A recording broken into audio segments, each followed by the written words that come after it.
미국에서 한 농장을 경영하는 농부가 있었는데 이분이 사촌 형님이 캐나다에서 유전을 발견해 가지고 석유 사업을 해서 크게 돈을 버는 그런 재벌이 되었다는 소식을 듣고 사촌 형님에게 편지를 보냈습니다. 형님, 저도 같이 형님과 함께 유전 사업을 했으면 좋겠습니다. 저를 동업자로 써주십시오. 그렇게 편지를 보냈는데 형님으로부터 답장이 왔습니다.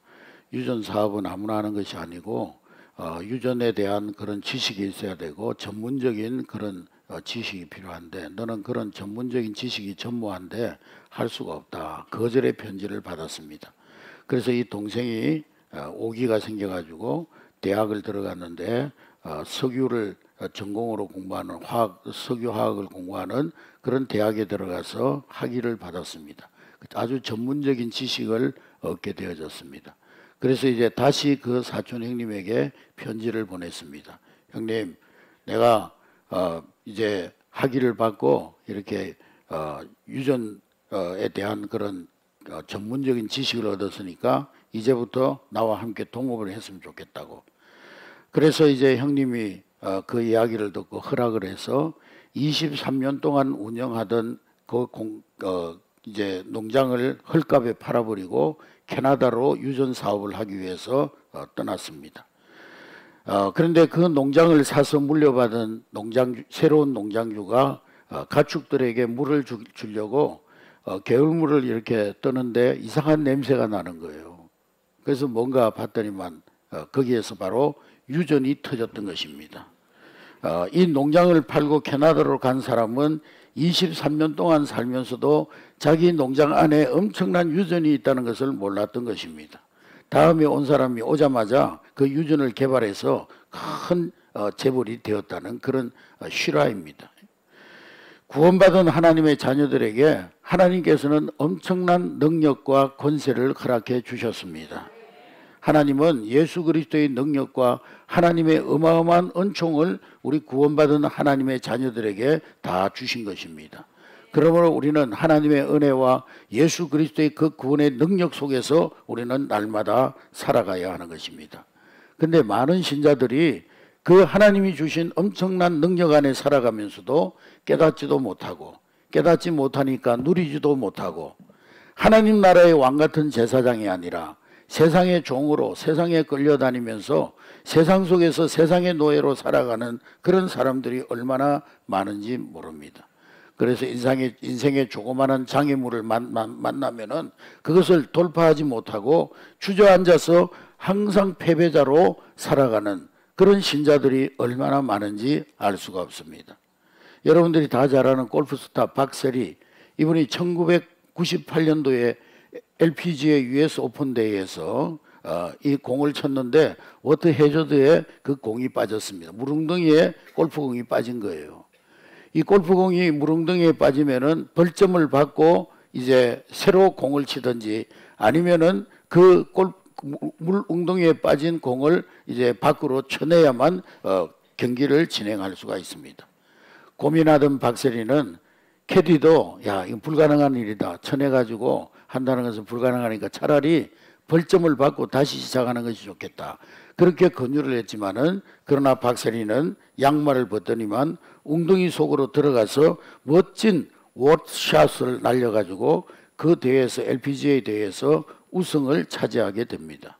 그래서 우리나라가 그걸 이제 공익 영상으로 만들어가지고 우리 정부에서 만들어가지고 많은 국민들에게 꿈과 희망을 안겨줬던 그런 영상입니다. 우리 이 시간에 한번 보도록 하겠습니다. 저들의 부르러 솔잎을 보라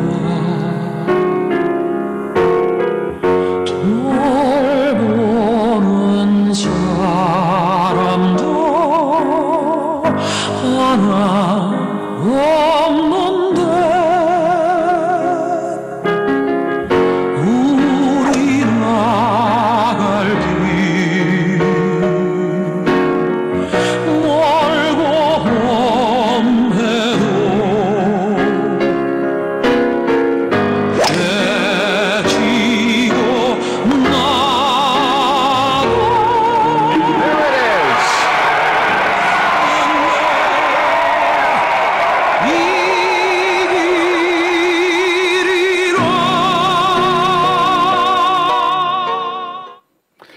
이 장면이 많은 국민들에게 깊은 인상을 남겨주었고 이 경기 이후에 우리 한국의 많은 골프 스타들이 이제 나타나게 되어졌습니다.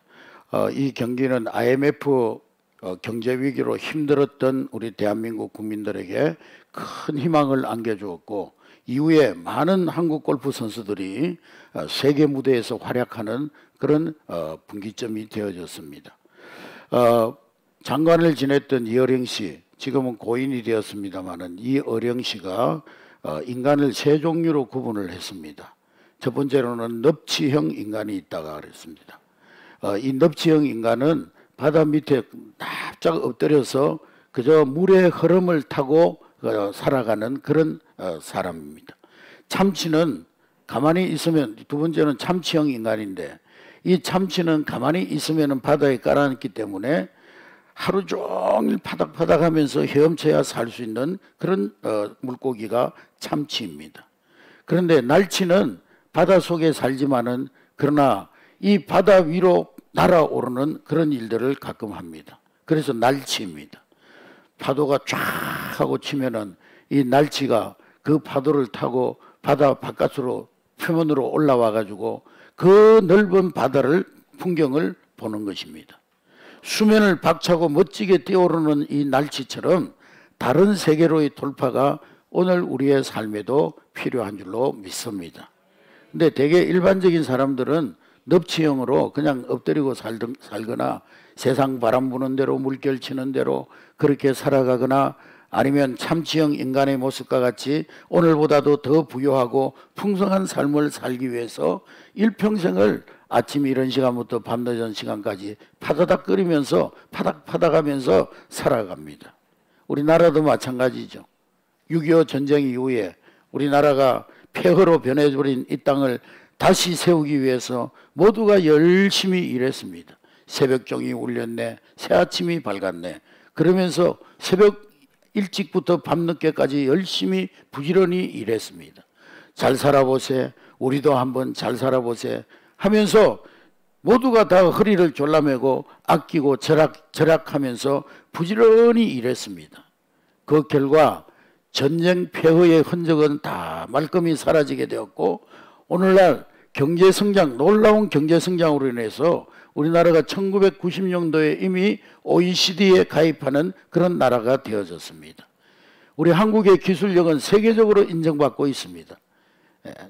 현대 최첨단의 IT 기술을 요구하는 IT 산업 분야에서 우리나라 기업들이 세계 정상의 자리를 차지하고 있습니다.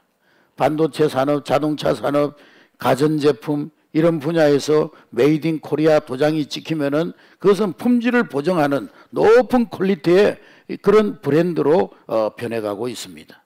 과학기술도 발전했고 또 나라의 위성도 높아지고 경제 문화 또 요즘 문화도 K문화라고 해가지고 전 세계에 우리 대한민국의 문화가 알려지고 있습니다. 모든 면에서 앞장서고 풍요로운 나라가 되었는데 왜 정작 우리 국민들의 마음은 더 억눌려 있고 세상은 더 문제가 많아 보이는 것입니까? 우리나라 행복지수를 조사해 보니까 우리나라 국민들의 행복지수는 캄보디아보다도 아니면 저 방글라데시보다도 훨씬 더 뒤처져 있는 것입니다. 그 이유가 어디에 있는 것입니까? 물론 그 이유가 여러 가지가 있겠습니다만은 먼저 오늘 우리 현대인들은 환경 문제와 전쟁을 치르고 있습니다. 지구온난화로 인해서 자연재해가 빈번히 발생하고 있습니다. 기후 위기로 인해서 지진, 홍수, 산불 뭐 이런 자연재해로 불안합니다. 우리나라도 더 이상 지진 안전지대가 아닙니다. 올해만 해도 몇 차례의 지진이 일어났습니다. 매년 전국을 강타하는 구제역 또 가축 전염병으로 인해서 수백만 마리의 이 가축이 죽어나갑니다. 뉴스를 통해서 우리가 봤겠지만 가축을 그냥 땅을 파가지고 수백만 마리를 매장하는 그 참혹한 현장을 보면서 많은 사람들이 충격에 빠졌습니다. 그리고 경제적으로는 급성장했지만은 그 경제 성장에 걸맞는 정서적 성장, 정신적인 성장이 따르지 않음으로 인한 정신적인 문제들이 심각합니다. 우리 대한민국은 자살공화국이라는 부끄러운 자아성을 가지고 있습니다. 통계청 발표에 하면은 우리 한 해에 15,413명이 자살을 하고 있다고 합니다. 하루에 평균 42명, 43명이 자살을 하고 있는 것입니다. 한국의 자살률은 90년대 초반부터 계속 성장해가지고 IMF 위기 이후에 또 코로나 위기 이후에 계속 급속도로 성장하고 있습니다. 그리고 OECD 평균 자살률이 10만 명 가운데 11.2명인데 우리나라의 자살률은 4배에 가까운 44명이 하루에 자살을 하고 있는 것입니다. 그리고 오늘 우리 현대인들은 관계적으로 힘들어합니다. 관계적 갈등으로 인해서 힘들어합니다. 어렵고 힘든 세상을 살아온 우리 세대가 내 곁에 소중한 그런 이웃, 소중한 직장 동료, 소중한 사람들과의 관계를 통해서 주시는 하나님의 복을 누리지 못하고 있습니다. 가족, 교우, 직장 동료 간의 상처와 갈등이 끊이지 않고 있습니다. 또 우리 민족 자체가 상처 나라에서 상처받으며 살아온 터라 서로 상처를 주고받으며 살아가고 있습니다. 극단적인 진영 논리로 서로 적대화하고 서로 악마화하면서 갈등하면서 살아가고 있습니다. 그런데 무엇보다도 우리를 억누르고 있는 문제는 영적인 문제입니다. 죽음의 문제, 죄의 문제인 것입니다. 우는 사자처럼 우리를 멸망으로 몰아가려는 사단이 우리를 노려보고 있습니다. 시시때때로 공격해 옵니다. 여기에 걸려들어서 가정도 아파하고 교회도 아파하고 가정도 무너지고 기성세대도 다음 세대도 또 어르신들도 젊은이들도 신음하고 있습니다. 이런 영적인 정신적 환경적 인간관계 억압 속에서 우리는 어떻게 해야 하는 것입니까? 하나님께서는 성경을 통해서 우리에게 말씀하십니다. 세상의 그 수많은 어려움 때문에 하나님 자녀된 너희들은 결코 망하지 아니한다는 거예요. 너희들에게 세상의 문제를 깨치고 나아갈 수 있는 돌파의 능력을 내가 주었다는 것입니다. 원수 대적이 너를 결코 이기지 못하리라. 누가 너희를 그리스도의 사랑 안에서 끊을 수가 있겠느냐고 말씀하고 있는 것입니다. 역사상 그 누구보다도 원수 대적의 공격을 많이 받은 사람이 다윗입니다. 이 다윗이 이스라엘 백성들이 골리앗 앞에 벌벌 떨고 있을 때 다윗은 물맷돌 하나로 이 골리앗을 쓰러뜨렸습니다. 그 일로 인하여서 백성들이 사울은 천천히요 다윗은 만만이라 다윗이 하루아침에 일약 스타로 부상하게 됩니다. 그때 사울이 야 저놈을 남겨뒀다가는 내 어떤 왕자리가 위험해지겠구나. 그러면서 다윗의 생애에 큰 위기가 찾아왔습니다. 성공이 바로 위기로 돌변했던 것입니다. 언제나 우리의 인생은 그렇습니다. 성공이 한자 높아지면 공격도 한자 높아지고 축복이 한자 높아지면 시험도 한자 높아집니다. 왕위를 빼앗길까 봐 사울은 다윗을 죽이려고 혈안이 되어져서 이 사울을 계속 쫓아다닙니다. 성경은 사울이 그렇게 한 것은 이 악신이 악한 영이 그 사울에게 힘있게 내려 광기를 부리게 된 것이다. 그러니까 마귀가 그 사울을 완전히 사로잡고 있으니까 다윗이 누굽니까 여러분? 다윗이 사울의 사위잖아요. 그리고 다윗의 그 충성된 신하 신복이었잖아요. 근데 그 악한 마귀가 사울의 마음을 사로잡으니까 그 사위요 자기의 신복인 다윗을 죽이려고 혈안이 되어버린 것입니다. 마귀가 그 마음을 완전히 사로잡아 버리니까 이 사울은 다윗을 죽이려고 혈안이 된 것입니다. 사울은 가까이 있는 다윗에게 2번씩이나 창을 던져서 죽이려고 합니다. 그리고 다윗에게 함정을 몰래 파놓고는 블레셋에 혼자 가서 죽도록 만들었습니다. 이런 상황 속에서 다윗은 사울과 원수 추적자를 핑해서 도망다니는 신세가 되었습니다. 한 번은 아기스에 피곤하고 지친 몸을 가지고 엎드려서 기도하는 가운데 그는 오늘 본문의 시를 짓고 하나님 앞에 기도하며 노래하게 되었던 것입니다. 가드왕 아기스 곁으로 도망을 가서는 이 가드왕 아기스 앞에서는 마치 미친 사람처럼 침을 질질 흘리면서 그러면서 미친 척을 했습니다. 얼마나 자존심이 상했겠습니까? 사해 근처에 엔게디 동굴에 숨어 있었는데 사울 왕이 자기 군사들을 거느리고 그 동굴 속에 들어와서 맞닥뜨리는 그런 위기도 처하게 됩니다. 얼마나 두려웠겠습니까? 여러분, 이 세상은 혼자 살아가는 무인도가 아닙니다. 우리가 더불어 살아가는 세상입니다. 우리가 이 세상에 더불어 살아가는 세상인데, 이 세상 속에 살아가면서 모든 생명체에는 원수 대적이 있는 거예요. 살아있다는 것은 곧 생명의 위협이 있다는 거예요. 땅을 기어다니는 벌레조차도 천적이 있고, 하늘을 날아다니는 새도 다 대적이 있습니다. 사업가한테도 대적이 있고, 또 심지어는 나라의 최고의 권력자 대통령이 되어도 정적이 있고, 높이 올라갈수록 대적은 많아지는 것입니다. 마찬가지로 오늘 하나님 자녀된 우리 그리스도인에게도 대적 마귀가 있는 것입니다. 질병도 상처도 죄의 짐도 죽음의 두려움도 때로는 나의 대적이 될 수가 있는 것입니다. 여러분, 인생에 아무런 문제도 없고 대적도 없는 그런 사람이 사는 곳은 공동모지밖에 없어요. 그런 사람들은 다 공동모지에 모여서 살고 있습니다. 여러분, 이러한 때에 우리 성도들은 그 악한 환경과 우리를 위협하는 이 대적을 깨치고 나아가서 달려가는 그런 능력이 우리에게 주어졌음을 믿으시기를 주의 이름으로 축복합니다. 비록 내 인생이 무릉덩이 벙커에 빠졌다 해도 우리는 그 위기를 깨치고 일어나서 더 높은 세계로 나아가는 영적 날치가 되어야 될 줄로 믿습니다. 오늘 시편 27편 말씀에 보면은 여호와라는 말로 시작합니다. 그러면서 이 다윗은 하나님이라는 이름에 집중하면서 하나님이 어떤 분인가를 말씀하고 있습니다. 그러면서 하나님을 가르치는 1인칭 대명사 나라는 말이 1절부터 6절까지 무려 21번이 등장하고, 그리고 14절까지는 40번이나 반복이 되어지고 있습니다. 하나님께서 지금 온갖 대적에 쫓겨서 실험하고 있는 이 다윗에게 어떤 분인가를 말씀하고 있는 것입니다. 1절 말씀해 보니까 1절 다 같이 읽습니다. 시작. 여호와는 나의 빛이요 나의 구원이시니 내가 누구를 두려워하리요. 여호와는 내 생명의 능력이시니 내가 누구를 무서워하리요. 내 상황이 캄캄하고 내가 있는 곳은 동굴처럼 암울하기만 한데 하나님을 만나고 나니 그 하나님께서 빛이 되셨다는 것입니다. 금방이라도 잡혀 죽을 것 같은 두려움이 있었는데 하나님의 곁으로 나아갔더니 그분이 나의 구원이 되셨다는 거예요. 여호와는 내 생명의 능력, 어떤 위기도 어떤 인생의 웅덩이도 깨치고 나아가게 하는 돌파의 능력이 된다고 오늘 다윗은 고백하고 있는 것입니다. 그러니 내가 누구를 두려워하며 누구를 무서워하겠느냐.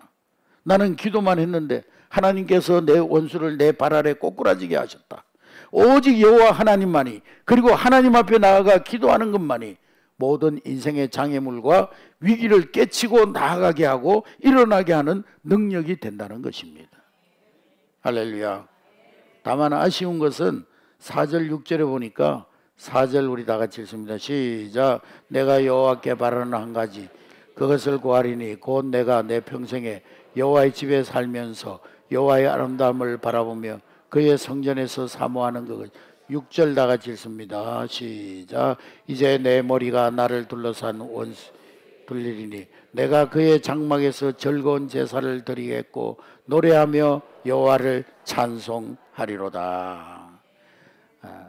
내가 환난 가운데서도 하나님을 찬양하고 노래할 수 있지만, 그러나 이제는 죽을 만큼 절망적인 상황에서만 하나님을 만나기보다는 평안한 일상 속에서 하나님 앞에 나가서 성전에 나가서 하나님께 예배하고 하나님을 만나고 싶다고 다윗은 고백하고 있는 것입니다. 여러분, 우리 인생을 살아오면서 언제 문제가 없었던 때가 언제 있습니까? 힘겨운 짐을 지지 않았을 때가 언제 있었습니까? 우리 인생에 장애가 없었을 때가 언제였습니까? 나에게는 돌파할 장애가 아무것도 없다고 자신 있게 말할 수 있는 사람이 누가 있습니까? 아무도 없어요.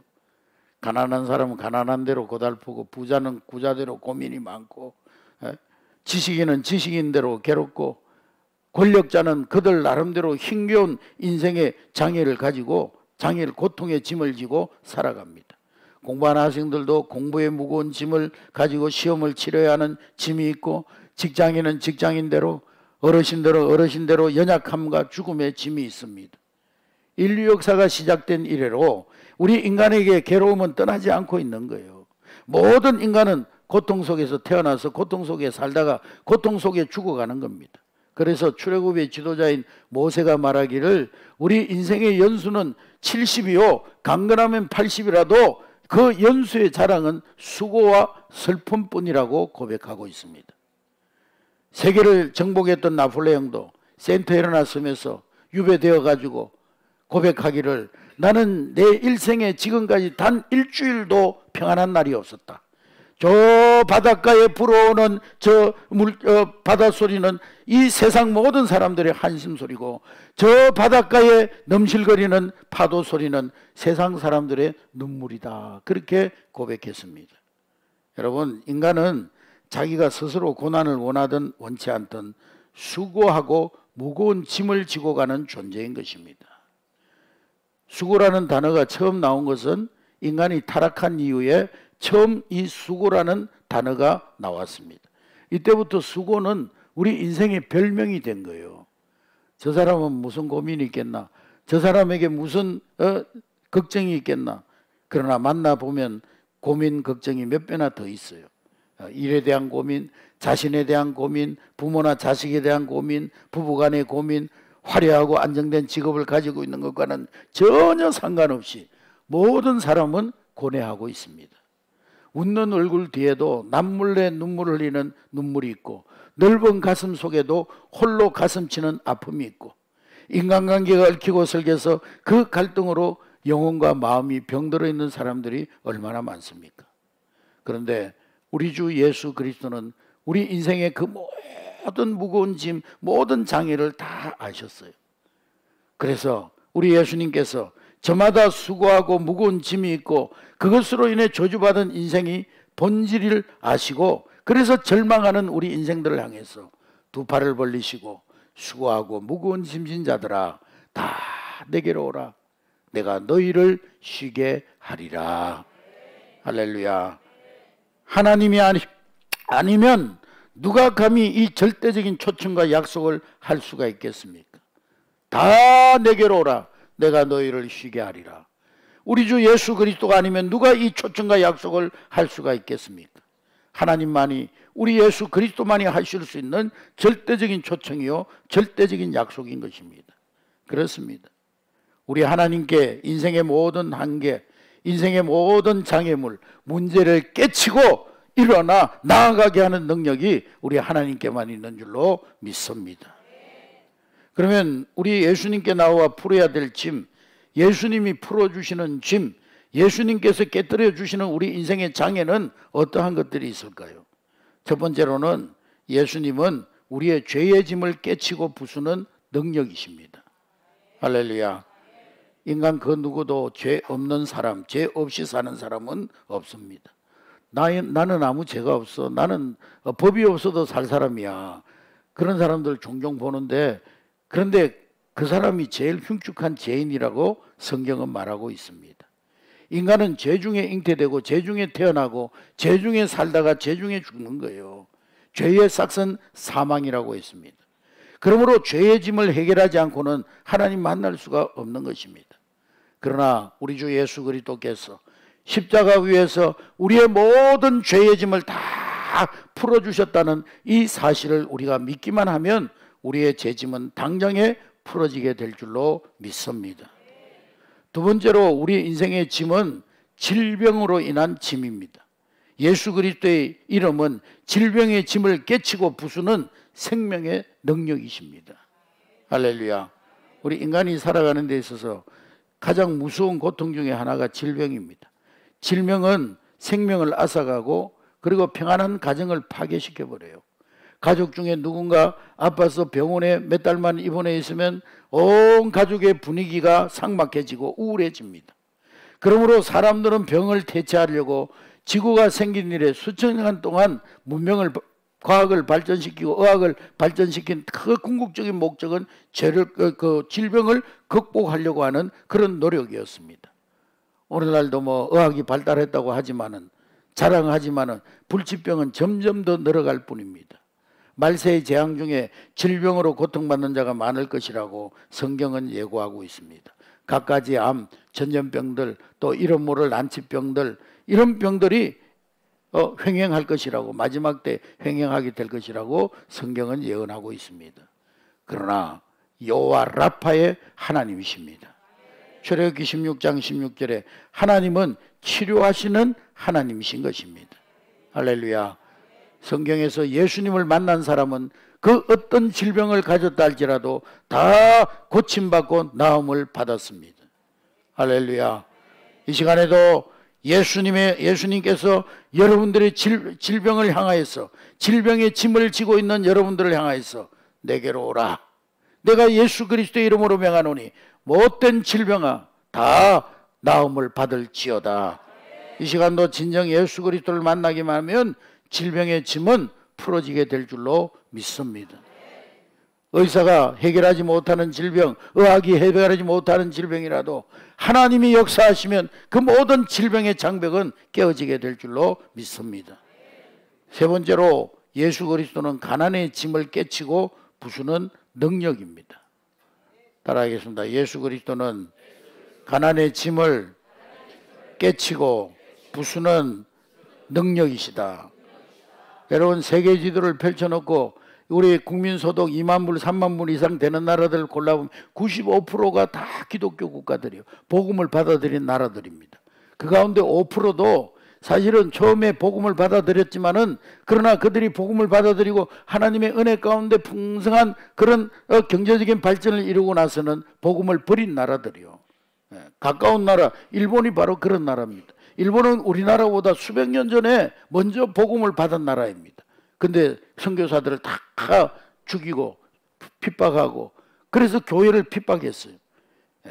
그래서 물질적으로는 풍요해졌는데 무서운 도덕적 타락과 정신적인 문제를 가지고 있는 것입니다. 네 번째로 예수 그리스도는 죽음의 짐을 깨치고 나아가는 능력이십니다. 죽음의 사자가 오늘 밤 나에게 올 때 여러분, 죽음 이후의 삶을 준비하고 계십니까? 예수 앞에 나와 죽음의 짐이 풀려진 사람은 죽음을 두려워하지 않습니다. 오늘 내 인생이 끝난다 해도, 오늘 지구가 종말을 맞이한다 할지라도 죽음을 두려워하지 않는 것입니다. 할렐루야. 여러분, 이 모든 인생의 무거운 짐을 깨치고 나아가 승리하기를 원하십니까? 뭐 짐이 이것뿐이겠습니까? 자녀들을 인한 인생의 짐, 또 근심 걱정, 절망, 좌절, 실패의 짐, 이런 것들을 우리가 지고 살아가는데, 이런 모든 짐진 자들을 향하여서 예수님은 말씀하십니다. 수고하고 무거운 짐진 자들아 다 내게로 오라. 내가 너희를 쉬게 하리라. 할렐루야. 지금까지 여러분이 어떤 인생의 짐을 가지고 살아왔다 할지라도 예수 그리스도 안에서 그 인생의 모든 장애들, 짐들이 깨어지고 풀려지게 될 줄로 믿습니다. 어떻게 인생의 한계를 깨치고 나아갈 수 있겠습니까? 어린아이들이 동네 놀이터에 나가지고 놀다가 형들이 때리면 어떻게 해요? 엄마 하고 엄마를 찾아옵니다. 밖에 나가서 놀던 어린아이가 넘어져서 무릎이 깨지며 피가 흐르면 엄마 하고 집으로 들어옵니다. 여러분, 하나님 앞에서는 어린아이가 되시기를 주의 이름으로 축복합니다. 무슨 일을 만나면 하나님 도와주세요 하고 하나님의 품 안에 안기는 것, 기도하는 것이 바로 어린아이가 되는 것입니다. 상처난 몸을 안고 실패한 몸을 이끌고 천부여 어지없어서 손들고 옵니다. 주 나를 박대하시면 나 어디로 가리까 하며 겸손하게 예수 그리스도께로 나아가시기를 주의 이름으로 축복합니다. 교만한 자는 예수님 만날 수가 없어요. 여러분, 인간이 하나님 앞에 교만하면 어떻게 하자는 겁니다. 난 하나님 없이도 얼마든지 내 인생을 내 힘으로 살 수 있어. 나는 기도하지 않아도 내 인생의 문제를 내 스스로 해결하고 살 수 있어. 이게 교만이에요, 교만. 이렇게 교만하면 어떻게 하자는 것입니까? 어제 멧돼지가 출연했다고 그러는데, 정원 아파트에서 뭐 칸타빌라 사이에 멧돼지가 출연했다고 문자가 떴던데요. 동네에 호랑이가 내려오면은요, 큰 개들은 무서워가지고 흔적도 없이 다 도망가 버려요. 근데 호랑이가 동네에 놀러오면은요, 멍멍하고 짖는 개가 있어요. 똥개. 그 똥개 새끼, 강아지. 그걸 말해서 뭐라고 그래요? 우리나라 속담에 하루 강아지 법못 쓰는 줄 모른다는 거예요. 여러분, 교만한 자는 하나님 무서운 줄 모르는 거예요. 하나님의 위대함을 모르는 거예요. 참으로 위대한 사람은 하나님 두려워할 줄 알고 하나님 앞에 겸손하게 하나님 앞에 어린아이 같은 모습으로 살아가는 것입니다. 할렐루야. 여러분, 하나님 초청하셔서 오늘 이 자리에 오셨어요. 여러분, 하나님 앞에 여러분의 인생의 모든 무거운 짐을 내려놓고 예수 그리스도를 영접하고 그 이름의 능력으로 오늘 우리 앞에 있는 인생의 모든 장애들을 깨치고 일어나 나아가는 저와 여러분 될 수 있기를 주의 이름으로 축복합니다. 뷔페 식당에 100가지 200가지 음식이 있어도 내가 집어먹지 않으면 아무 소용이 없어요. 예수님께서 여러분들 향해서 아무리 멋진 인생의 계획을 준비하고 계셔도 우리 마음문을 열고 예수 그리스도를 영접하지 않으면 소용이 없는 거예요. 내 안에 주신 하나님의 능력과 권세를 사용하지 않으면 소용이 없는 거예요. 암행의사 앞에 호주머니 넣고 있으면 아무 능력이 없어요. 사용할 때 능력이 나타나는 거예요. 사랑하는 성도 여러분, 오늘 예배의 승리가 세상의 한계를 깨치고 일어나게 되는 돌파의 능력이 되는 줄로 믿습니다. 오늘 우리 교회 생활, 평안한 교회 생활이 온갖 문제를 하나님의 능력으로 돌파하는 힘이 되는 줄로 믿습니다. 여기서 즐겁게 예배하고 서로 노래하며 찬송하며 사랑 안에서 아름다운 교제를 나누는 그것이 마귀를 이기고 유혹을 이기고 더러운 세상의 욕망을 이기는 능력이 되는 줄로 믿습니다. 모든 난제를 깨치고 일어나는 능력은 세상의 권력과 세상의 재력에 있는 것이 아니라 하나님께 있고 하나님의 집, 교회에, 예배에 있는 줄로 믿습니다. 예수 그리스도는 우리 인생의 돌파의 능력이십니다. 예수님의 십자가는 죽음과 죄를 돌파하는 깨부시는 능력인 것입니다. 예수 그리스도의 이름으로 우리가 십자가 앞에 나아갈 때 우리의 영혼이 맑아지게 될 줄로 믿습니다. 기도의 능력이 강해짐을 느끼게 될 줄 믿습니다. 죄를 이길 힘이 더해짐을 느끼게 될 것입니다. 우리의 삶이 날마다 새로워지는 은혜를 깨닫게 될 줄로 믿습니다. 한번 따라하겠습니다. 예수 이름은 모든 것을 돌파하는 능력이다. 할렐루야. 오늘 이 약속의 말씀을 붙드는 순간 아무것도 가지지 못한 자 같으나 실상은 모든 것을 가진 자가 될 줄로 믿습니다. 우리는 우리 인생 안에 온갖 한계를 돌파하는 능력 이미 하나님께서 우리에게 풍성하게 주셨음을 믿고 누리며 살아가는, 사용하며 살아가는 저와 여러분 될 수 있기를 주의 이름으로 축복합니다. 여러분은 이미 예수 그리스도라는 이 능력의 강물 안에 있는 거예요. 세상 속에 갇혀가지고 세상 끌려다니고 세상 사람들의 종노릇이나 하고 세상 사람들 앞에 비굴하게 살지 말고 세상에 갇혀 살지 말고 환경을 뛰어오르는 돌파의 능력을 가지고 살아가는 저와 여러분 될 수 있기를 주의 이름으로 축복합니다. 세상과 마귀가 여러분들을 산길들처럼 덤빈다 할지라도 두려워하지 마시기 바랍니다. 강하고 담대하시기 바랍니다. 세상을 만드신 분은 우리의 하나님이신 줄로 믿습니다. 우리 하나님은 세상보다 훨씬 더 크신 우리 아버지 하나님이신 줄로 믿습니다.